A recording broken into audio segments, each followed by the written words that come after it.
أعوذ بالله من الشيطان الرجيم بسم الله الرحمن الرحيم واتبعوا ما يوحى إليك واصبر حتى يحكم الله وهو خير الحاكمين। শুরুতেই সেই মহান আল্লাহ তাআলা শুকরিয়া আদায় করি, যিনার অপার অনুগ্রহে আমি আপনাদের সামনে আবার আজকে উপস্থিত হয়েছি একটা ভিডিও করার জন্য। আর এই ভিডিওটা আপনার খুব গুরুত্বপূর্ণ হবে। এগুলো আপনারা সাবস্ক্রাইব করে দিবেন, শেয়ার করে দিবেন, আর এর মাধ্যমে আমারও সওয়াব হবে, আপনাদেরও সওয়াব হবে। তারপরে আপনারা যদি শেয়ার করে দিবেন, ওরা যদি ফির শেয়ার করে দেয়, তাহলে আপনি সফল। মানে এই সবটা ঘূর্ণির চক্রহারে সবটা মানুষের উপর আল্লাহ দিয়ে দেন যারা এই কাজটা করে। তো আমি অনুরোধ করছি, আমি কোরআন হাদিস থেকেই কথা বলি, আর অন্য মানুষেরা সব নিজে একটা আয়াত বলে আর সমস্ত 1-1.5 ঘন্টা বক্তব্য দেয় ওই একের উপরই, কিন্তু আমি তা দিই না। আমি রসুলের জীবনী, যেহেতু রসুল দা করছে তাই আমাদের করতে হবে। এই কারণেই আমি কোরআন এবং রসুলের হাদিস থেকে বর্ণনা করি, কারণ এই দুটা জিনিস যেগুলো আমরা শক্ত মজবুতভাবে মেনে চলি, তারা আমরা পথভ্রষ্ট হবে না। রসুল সাক্ষ্য দিয়ে গেছে। তো কাজে এই কোরআন হাদিসের বাহিরে আমি কিছু বলতে চাই না। তো আমি যে আয়াতটা আপনাদের সামনে তেলাওয়াত করলাম সেটা হলো সূরা ইউনূসের 109 নম্বর আয়াত। এখানে আল্লাহ বলছে, তোমার উপর যে ওহী অবতীর্ণ হয়েছে। রসুলকে বলা হচ্ছে, হে রসুল, তোমার উপর যে ওহী অবতীর্ণ হয়েছে, আমি যে তোমাকে ওহী নাজিল করেছি, তোমাকে যে আমি আমার বাণী তোমাকে শুনিয়েছি, তুমি তাহার অনুসরণ করো।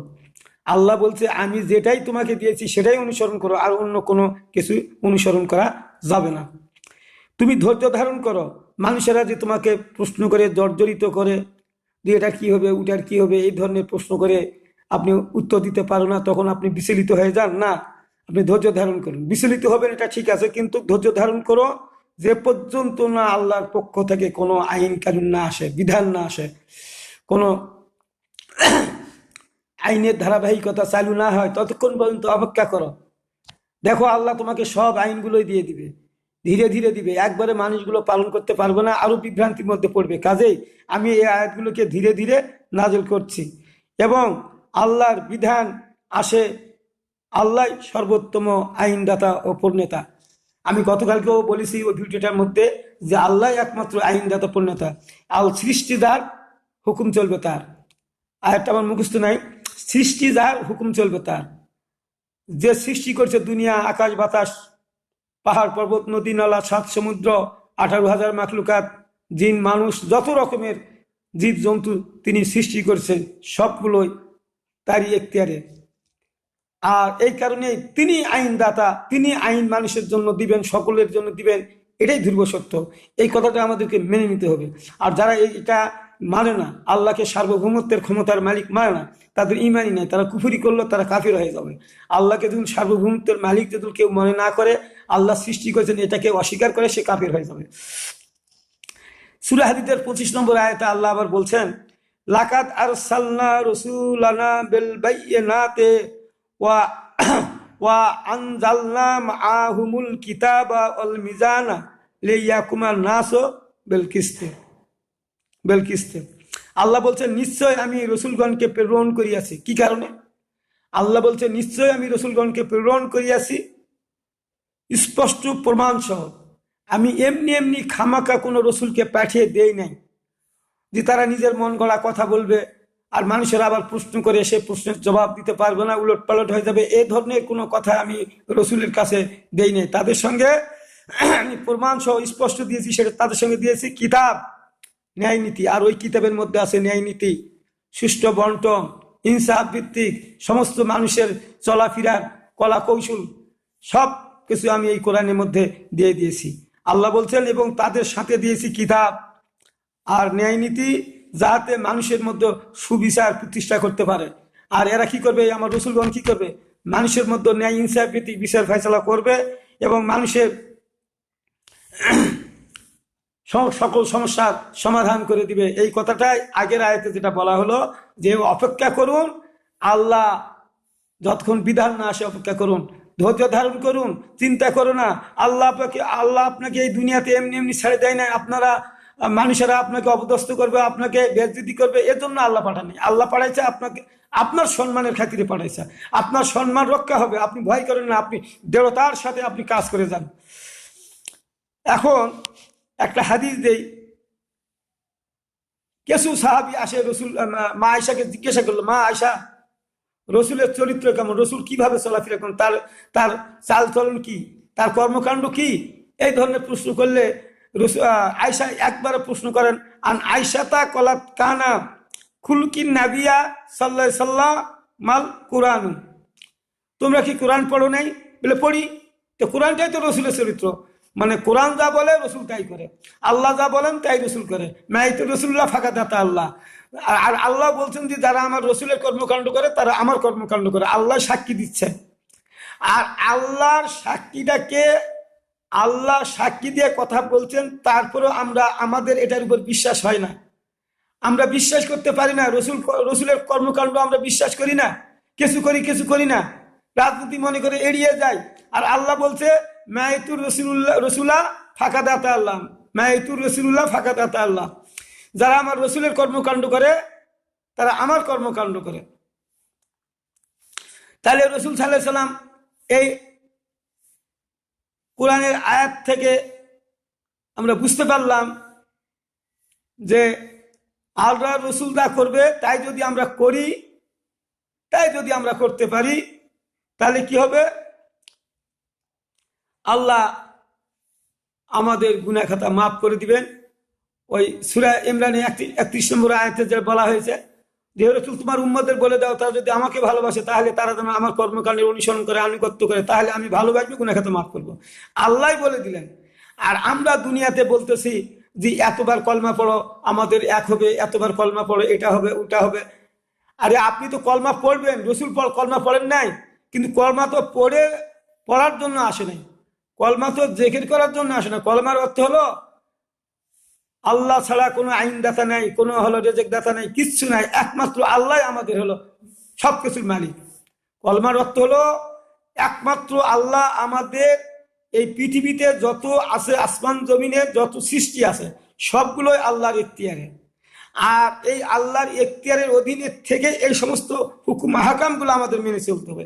সেই কথাই কলমাতে বলা হয় যে সার্বভৌমত্বের মালিক তিনি। তা আপনি কলমা মুখস্থ করে ওই সব নেওয়ার আশা করে বসে থাকে দিলে এগুলা করেন, তাহলে যে নবীর উপর কলমা নাজিল হলো সেই নবী ওইটা ওইভাবে গ্রহণ করলেন না, যেভাবে গ্রহণ করলো সেইভাবে আমাদের গ্রহণ করতে হবে না।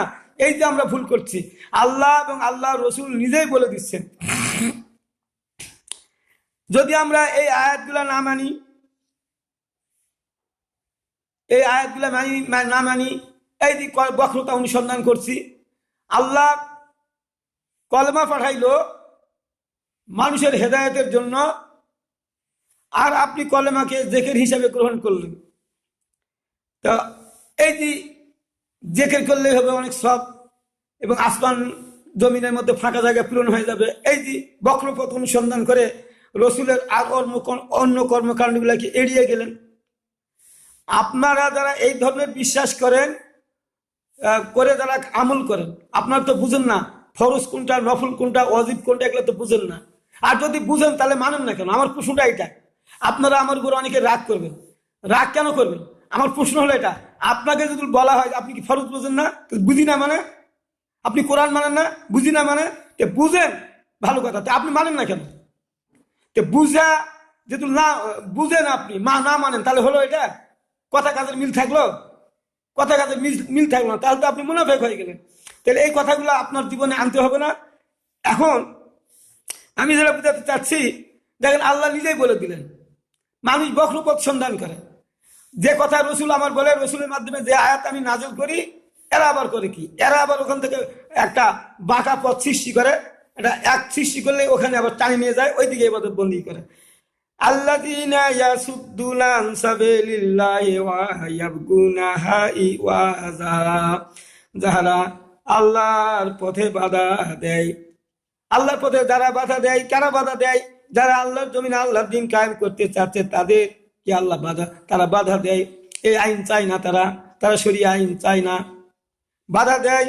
আল্লাহ বলেন এতে আবার অর্ডার করে কি, এবং বক্রতা অনুসন্ধান করে, এনা কোনো আনা সুতা ফেলে সেখান থেকে বাঁকা করে অন্যদিকে নিয়ে যাবে, সোজা পথ থাকবে না। আর সোজাটাই হলো সরল পথ, এটাই হলো জান্নাতের পথ, সরল পথটাই জান্নাতের পথ, বক্র পথগুলাই জাহান্নামের পথ, শয়তানি পথ। এই যে বক্রতা অনুসন্ধান করে, আমরা তো তাই দেখছি। একদল লোক বলতেছে যে আল্লাহর জমিনে আল্লাহর বিধান কায়েম করতে হবে, রসুল যা করছে তা আমাদের করতে হবে। ওরা ওখান থেকে বক্র হয়ে টান দিয়ে নামাজ রোজা নিয়ে আসে, তখন ওই আয়াতগুলা ওই হাদিসগুলা আনি লাগাই দিবে। কথা তো নামাজ ঠিক হলে সব আমল ঠিক হয়ে যাবে, রোজা করলে সব গুনাহ মাফ হয়ে যাবে। বুঝে না এলে যে কোন সময় নাজিল হয়েছে এটা বুঝতে পারে না। পরবর্তীতে আইন কানুনগুলা পরবর্তীতে নাজিল হলো, শরিয়া বিধানগুলা পরে নাজিল হলো, সেগুলা তো এই সম্পর্কে বুঝে না। আবার যদি বলেন আপনার কোরআন মানি না, কোরআন মানেন, মানি না মানে তো মানেন তো ফাকাতিল ফি সাবিলিল্লাহ লা তুকাল্লাফু ইল্লা নাফসাকা ওয়া আহলিল মুমিনিন, এই আয়াত আপনি মানেন না। কি মানি না, মানি না মানে মানি, মানেন বলে হয়তো অর্থটা শুনেন, এখন মানেন না মানেন এখন বোঝা যাবে। আল্লাহ বলছে হে রাসূল তোমরা অন্যায়ের বিরুদ্ধে আমার পথে লড়াই করো, কারণ এ ব্যাপারে তোমাকে জিজ্ঞাসাবাদ করাবে। তোমরা অন্যায় কাজে বাধা দিয়েছো কিনা এই ব্যাপারে তোমাদের জিজ্ঞাসাবাদ করবে। আর মুমিনদেরকে উদ্বুদ্ধ করো দেখাতে, যারা ইমান এনেছে তাদেরকে উদ্বুদ্ধ করো। তাহলে এটা আয়াত মানেন, এটা তার মানেন না। আপনি তো নিজেও জিহাদ স্বীকার করেন না, আবার অন্যদেরকে উদ্বুদ্ধ করবেন কিভাবে? বরং আপনি এই ধরনের বিশ্বাসী লোকগুলা বরং এই ধরনের আয়াতগুলা একবারে মানে না, একবারে মানে না। আর এই না মানার কারণে আপনাদের যে কত বড় ক্ষতি হয়ে যাচ্ছে এ ব্যাপারে কোনো খেয়ালও করেন না। এ ব্যাপারে কত আয়াত আছে তাও হুঁশ রাখেন না।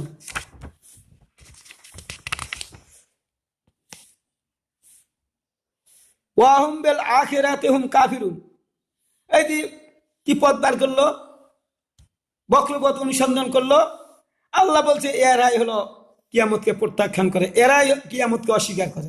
নেন দিন, যারা বাঁকা পথ অনুসরণ করে, যারা অনুসরণ করে বাঁকা পথ তৈরি করে অনুসরণ করেন, যারা দেখে রাজগাড়ির উপর নির্ভরশীল হয়েছেন, যারা নামাজের উপর নির্ভরশীল হয়ে পরবর্তী শরিয়া বিধানগুলো মানেন না, এই যে আপনারা আল্লাহ কাছে এরাই আখিরাতকে অস্বীকার করে, রসুলের কর্মকাণ্ড মেনে নিতেই চায় না তারা।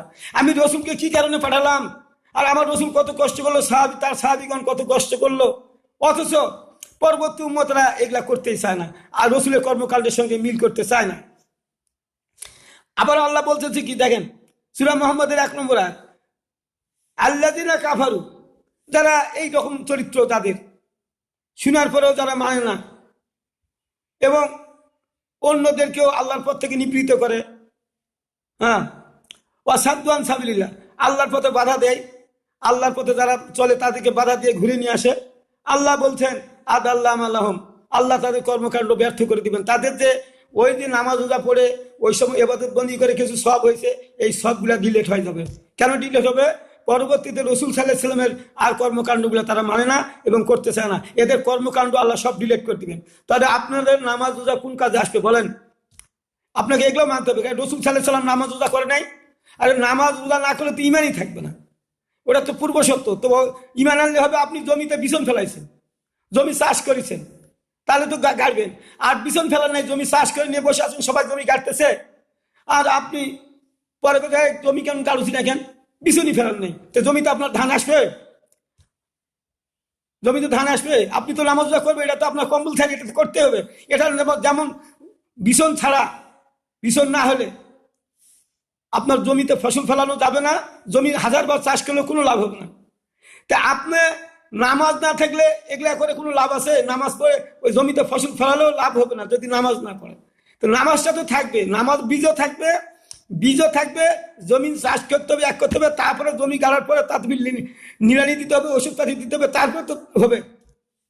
তো খালি শুধু আপনি যদি খালি যদি বিছন ফেলান আর বসে থাকেন, জমি গাড়িছেন, জমি তো গাড়লেন, জমিও গাড়লেন, রোপণ করলেন ধান, তারপরে বাড়িতে বসে আসেন, কাঁদা নিয়ে গেছেন, যখন মানুষ সবাই ধান কাটতে গেছে আপনিও কাঁদা নিয়ে জমি গেছেন, যাই দেখেন আপনার জমির ধান সব পোকা খায় শেষ করে দিচ্ছে, ঘাসে মুন্ডে গেছে, আর অন্য মানুষের ধান ভালো হয়েছে। তো কথা ভাই মুরগা নিঙ্কা হলো, কোথায় কে রে তুই জমিতে ঘাসও তুলিস নাই, ঘাসও নিড়ানি দেশ নাই, আবার ওষুধের দেশ নাই, তোর ধান তো নষ্ট হয়ে গেছে। এমনি আপনি নামাজ রোজা করবেন, এগুলো নষ্ট হয়ে যাবে। নামাজ রোজা যত দিলে করেন এগুলো নষ্ট হবে। এই কারণে নষ্ট হবে যে আর রসুলের আর কর্মকাণ্ডগুলাকে আপনি অস্বীকার করলেন, আল্লাহর হুকুম আহকামগুলো অস্বীকার করলেন, এই কারণে এই নামাজ রোজাগুলা আপনার গুণে ডিলিট হয়ে যাবে। একটা এর ব্যাপারে একটা হাদিস গতকালকেও দিছে, আজকেও দিই হাদিসটা। আন হারেস আল আশারি কলা কলা রসুল্লাহ সাল্লাহ সাল্লাম ও মান্দা বেদা ওয়াল জাহিলিয়াতু ফাহিশার জাহান্নামা ইনসামা সাল্লাহ ওয়াজা আম্মা আন্নাহু মুসলিমুন। হারেস আল আশারি থেকে বর্ণিত, তিনি বলেন রসুল সাল্লাল্লাহু আলাইহি ওয়াসাল্লাম বলেছেন, যারা জাহিলিয়াতের নিয়ম নীতির দিকে মানুষদেরকে আহ্বান জানায় তারা জাহান্নামের জ্বালানি হবে, যদিও তারা নামাজ পড়ে রোজা রাখে নিজেকে মুসলমান বলে দাবি করে। না এই হাদিস কি করবেন? নামাজ পড়েন, রোজা করেন, মুসলমান বলে দাবি করেন, তারপর তো জাহান্নামে যাবেন, জ্বালানি হবেন, খড়ি হবেন। তো এই হাদিসগুলো জানতে হবে না যে নামাজ রোজা করলেই হবে না, ওগুলা করতে হবে। আপনি নামাজ রোজা করছেন, ধান তো ওষুধ গেছেন না, এক গেছেন না, আপনার ধান নষ্ট হয়ে যাবে। আপনি ধান গাড়লেন, কত কষ্ট করে রোপণ করলেন, এক করলেন, নামাজে পড়লেন কত কষ্ট করে, রোজা করলেন কত কষ্ট করে, শেষে দেখা যাচ্ছে যে জমিতে যেমন ধান হলো না, তেমনি আপনার এই নামাজ রোজাগুলো আর কোনো কাজে দিবে না। বুঝবার চেষ্টা করেন না। এখন আপনারা বলেন রাসূল সাল্লাল্লাহু আলাইহি ওয়াসাল্লাম রাজনীতি করছেন, যুদ্ধ জিহাদ করছেন, এগুলো আপনাদের জীবনের মধ্যে আনতে হবে না। তাদের ঘটনাগুলা যদি আমরা তুলে ধরি তাহলে আমরা আনন্দ পাই। সাহাবীদের ঘটনা শুনলে আমরা আনন্দ পাই। যুদ্ধ জিহাদ করছে, কষ্ট পেয়েছে, তা যুদ্ধ করতে করতে একটা হাত ঝুলে বেড়াচ্ছে, ওই পায়ের উপর থেকে ছিঁড়ে ফেলে দিয়ে তাও যুদ্ধ চালিয়ে যাচ্ছে ময়দানে। এগুলা বলতে আমরা খুব খুশি হই, আনন্দ পাই। মনে হয় আমাদের জীবনে ওই কাজগুলো আসতে হবে না, বা ওই কাজগুলো আমাদের মধ্যে আসবে না, বা এখন নাই। এখন কি ওই কাজগুলো নাই? জাহিলিয়াতের নিয়ম নীতি তো সব জিনিস চালু আছে, জাহিলিয়াতের নিয়ম নীতির সব কর্মকাণ্ড বর্তমানে চালু আছে।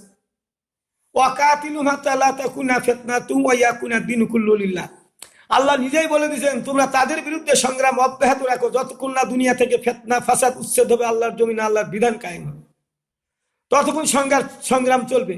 তো এগুলা থাকার পরেও আমরা সংগ্রাম না সারে যদি দোয়া করেন আর জিকির করেন, ওই সমস্ত কর্মকাণ্ডগুলা বন্ধ হয়ে যাবে? তো রসুল এত ভালো আমল, নামাজ আর রোজা করলে জান্নাত পাওয়া যাবে, তো রসুল ওই কাজগুলো করতে গেল কেন? যুদ্ধ জিহাদ করতে গেল কেন? আল্লাহর আইন মানুষের বিচার ফয়সালা করলো কেন? কেন এগুলা করতে গেলেন? ঝামেলার মধ্যে কেন গেলেন? ঝামেলার মধ্যে এই কারণে গেলেন, ওগুলাও করতে হবে, এগুলাও করতে হবে। ওগুলাও আল্লাহ বলছে, এগুলাও আল্লাহ বলছে। আল্লাহর প্রতিটি হুকুম হাকাম যেহেতু রসুল বলছে, ইন আত্তাবিউ ইল্লা মা ইউহা ইলাইয়া, আল্লাহ যা বলেন আমি তাই করি, নিজের থেকে কিছু করি না। তা আল্লাহ যেহেতু ওগুলা বলছে, ওগুলাও করতে হবে, ওগুলাও ফরজ, এগুলাও ফরজ, সবই থাকবে। নামাজ রোজা থাকবে, যুদ্ধ জিহাদ থাকবে, আল্লাহর আইন আনা থাকবে, সব আনা থাকবে, সব কিছু থাকবে, সব মিলেই শরীয়ত, রসুলের সব মিলে শরীয়ত। আপনারা বুঝার চেষ্টা করেন না, আপনারা বুঝার চেষ্টা করেন না, খালি ওই কলামার দাওয়াত দিয়ে খালি এইটুকুই বুঝান যে খালি এইটা জিকির করো, এইটা জিকির করো, এইটা করো, করলে এত সব এত সব এত সব, সবে একবারে গাড়ি হয়ে গেল, একবারে ডিলেট হয়ে যাবে, একবারে ডিলেট হয়ে যাবে। কিয়ামতের ময়দানে যদি আপনাদের প্রশ্ন করা হয়, কিয়ামতের ময়দানে যদি প্রশ্ন করা হয় যে তোমরা কি করে আসছো, তখন আমরা কি বলবো? যে আমরা সব কাজ করে আসছি, রসুলের শরীয়ত মানে আসছি। আল্লাহ বলবে, খালি এইটাই বলে যে তোমরা অন্যায় অনাচার কাজে বাধা দিয়েছো। কিছু না তো দেই নাই। কেছে কেন? অন্যায় কাজ ছিল না? বলে ছিল। সুদ ঘুষ ছিল না? ছিল। তো তোমরা কিছু করো নাই কেন? কোসে এগুলা তো মারামারি, এগুলা ফেতনা ফাসাদ, এগুলোর মধ্যে আমরা যাই না। আল্লাহ বলবে যে দেখো, ফেতনা ফাসাদ করলে গুনাহ হবে বা ঈমান নষ্ট হবে, এই কথা তোমাদের কাছে কে পৌঁছে দিল? তখন বলবে যে আমাদের রসুল পৌঁছে দিছে। তো রসুল সাল্লাল্লাহু আলাইহি সাল্লাম তোমাদের তো অন্যায় কাজে বাধা দেওয়ার কথা বলছে, অন্যায় বিরুদ্ধে যুদ্ধ জিহাদের কথা বলেছে, অন্যায় ফেতনা ফাসাদ তো দূর করে দিতে হবে, এগুলা রসুল বলে নাই? কিছু বলিছে। তারপরে তো রসুল বলেছে, তারপরে তো রসুল বলেছে যে তোমরা যদি অন্যায় কাজে বাধা দিতে না পারো তাহলে অন্তর দিয়ে ঘৃণা করো। তখন আল্লাহ বলবে সেই হাদিসটা কোথায় দেখাও। তখন আমিও আপনাদের সামনে হাদিসটা বর্ণনা করছি, দেখেন, শোনেন। আন আবি সাঈদ আল খুদরি ক্বালা সামিতু রাসূলুল্লাহ সাল্লাল্লাহু আলাইহি ওয়াসাল্লাম মা ইয়াকুলু মান রা মিনকুম মুনকারান ফালিউগাইরু বিহি ইয়াদিহি ফাইল্লাম ইয়াস্তাতি ফাবে লিসানি ফাইল্লাম ইয়াস্তাতি ফাবে কালবি ওয়া যালিকা আযাফুল ঈমান। আবু সাঈদ খুদরি থেকে বর্ণিত, তিনি বলেন আমি রাসূল সাল্লাল্লাহু আলাইহি ওয়াসাল্লামকে বলতে শুনেছি, তোমরা যখন অন্যায় কাজ হতে দেখবে তখন হাত দিয়ে বন্ধ করে দিবে। যদি তা সম্ভব না হয় তাহলে মুখের কথা দ্বারা প্রতিবাদ করবে, মিছিল করবে, প্রতিবাদ করবে জোরালো ভাবে। তাও যদি সম্ভব না হয় তাহলে তখন তোমরা কি করবে?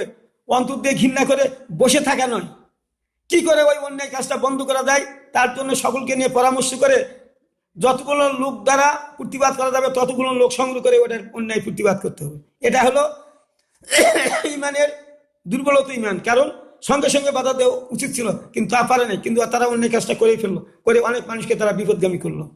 এই কারণে আল্লাহ বলবে যে তোমরা কি অন্যায় কাজে বাধা দিয়েছিলে? বলে আল্লাহ তা দেয়নি। বাধা দেও নাই, তোমরা বুঝলে কি করে পারবে কিনা? তোমরা বুঝলে কি করে পারবে না? আচ্ছা, মুখের কথা দ্বারা প্রতিবাদ করেছ, বলে করি নাই, তাহলে বুঝলে কি করে পারবে না? তোমরা তো ওই কাজগুলাতেই যাও নাই, ওই কাজগুলাই করো নাই। না পারলে আমি তো আল্লাহ দেখতেছি, তোমরা কিচ্ছু করো নাই। তোমরা বরং মুনাফিকি করেছো, তোমরা বরং ওই আয়াতগুলার ওই হাদিসের হুকুমগুলাকে অমান্য করেছো। তখন সেদিন আপনাদের জবাব দেওয়ার কিছু থাকবে? থাকবে? আল্লাহ কবে আমার কাছে মিথ্যে কথা বলতেছো? দুনিয়াতে তোমরা অন্যায় অনাচার কাজ থেকে ভয় পালিয়ে গেছো, আর দেখে রাজগার নিয়ে পড়েছিলে, আর দেখে রাজগার করে সব নেওয়ার আশায় দেখে রাজগার করতে বাড়িতে বসে বসে নিজের শরীরে কটা কটা আঘাত পেয়েছো দেখাও। রসুলের কত আঘাত ছিল, সাহাবীদের কত আঘাত ছিল, তোমাদের শরীরে কয়টা আঘাত আছে দেখাও। খালি খাইছো আর মোটা হতে তাজা করছো, আর বসে বসে খালি মানুষের কওয়াজ নসিহত করেছো। সেদিন আপনাদের কি অবস্থা হবে? আমি আরেকটা হাদিস দিয়ে শেষ করি, ছোট হয় না, ভিডিও ছোট করতে চাইলেও ছোট হয় না। মেশকাত শরীফের, মুসলিম শরীফের হাদিস, আনাবি হুরায়রা কলা কলা রাসূলুল্লাহ সাল্লাল্লাহু আলাইহি ওয়াসাল্লাম মান মাতা ওয়া লাম ইয়াকযু ওয়া লাম ইয়াদুজ বি নাফসি মাতা আলা শুবাতি মিনান নিফাক। যে ব্যক্তি অন্যায় কাজ হতে দেখলো, বাধা দিল না, বাধা দিতে হবে কথা কোনোদিন চিন্তা করলো না, এই অবস্থায় যদি সে মৃত্যুবরণ করে, মুনাফিকের চিহ্ন নিয়ে মৃত্যুবরণ করলো, এখন কি হবে? কি জবাব দিবেন আল্লাহর কাছে? এই হাদিসটা যখন ওখানে পেশ করবে আল্লাহ, ওয়ালতাকুম মিনকুম উম্মাতুন ইয়াদউনা ইলাল খায়রি ওয়া ইয়ামুরুনা বিল মারুফ ওয়া ইয়ানহাউনা আনিল মুনকার। তোমাদের মধ্যে একটা দল থাকবে, তাদের কাজ হলো মানুষকে কল্যাণের দিকে আহ্বান করা, সৎ কাজের আদেশ দাও, অন্যায় কাজ থেকে বাধা দাও। আর হাদিসে এটা বলা হয়েছে স্পষ্টভাবে। তাহলে তোমরা যদি দিলে না, তাহলে তোমরা তো মুনাফিক হয়ে আসছো। সেদিন আপনারা কিয়ামতের ময়দানে কি বলবেন? আল্লাহ বলবে তোমরা হাদিসটা বলো, তোমরা তো মুনাফিক হয়ে গেছে, যেগুলো তো করো নাই। রসুল করেছে, অথচ সাহাবীগণ করছে, তোমরা করো নাই। রসুলের কর্মকাণ্ডের সাথে নিজের কর্মকাণ্ড মিলাতে পারো নাই। আমি বলেছি তোমরা রসুলের কর্মকাণ্ডের সাথে নিজের কর্মকাণ্ড মিলাতে পারলেই তোমাদের গুনাহ খাতা মাফ করবো, তোমরা তো তা করতে ব্যর্থ হয়েছো। আব্দুল্লাহ বিন উবাইয়ের যে আমুল্লামা, তোমাদের আমুল্লামার সঙ্গে তো এক দেখি। তো একই অপরাধে আল্লাহ কাউকে শাস্তি দিবেন, আর একই অপরাধ করে কাউকে আল্লাহ জান্নাত দিবেন, এটা কি করে হবে? এই জিনিসগুলা বুঝেন না? আল্লাহ হাকুন, আল্লাহ তার ওয়াদা খেলাপ করেন না। ওয়ালিকুল্লি দারাজাতুম মিম্মা আমিলু, প্রত্যেক মানুষ নিষ্কর্মের জন্য দায়ী হবে।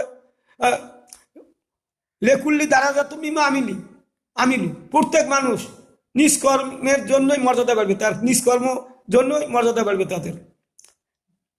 ওয়ালিকুল্লি দারাজাতুম মিম্মা আমিলু, প্রত্যেক মানুষ নিষ্কর্মের জন্য দায়ী হবে, প্রত্যেক মানুষ নিষ্কর্মের জন্য দায়ী হবে। সেদিন আপনারা দায়ী হবেন না, দায়ী হয়ে যাবেন। আমি অনুরোধ করছি, আপনারা, মানুষের ভুল হয় স্বাভাবিক, তওবা করে ফিরে আসেন, আল্লাহর হুকুম আহকাম রসুলের কর্মকাণ্ডের সাথে মিল করে চলেন, আল্লাহ গুনাহ খাতা মাফ করবো। আল্লাহ ওয়াদা করছে, রসুল দা করছে, এই কাজগুলো যেন আমরা করি সব, যদি নাও হয় সাকসেসফুল, তবুও আল্লাহ আমাদের যা যা দিবেন। আমরা তো কাজটা করতে আসি, হয় নাই, আমাদের কি ত্রুটি হলো আল্লাহ তো দেখতেছেন। আমাদের নিয়তের যদি খুলছি আর ঠিক থাকে, তাহলে আমরা তো সব পাবো। আর নিয়তের মধ্যে যদি গোজামিল থাকে, তাহলে তো নিয়ত যা তাই হবে। আপনারা আমার এই ভিডিওগুলোকে সাবস্ক্রাইব করবেন, এবং ভাই আপনারা এগুলা যদি আপনারা এক করেন, তাহলে আপনারা নিজেরাও সব পাবেন, এক পাবেন।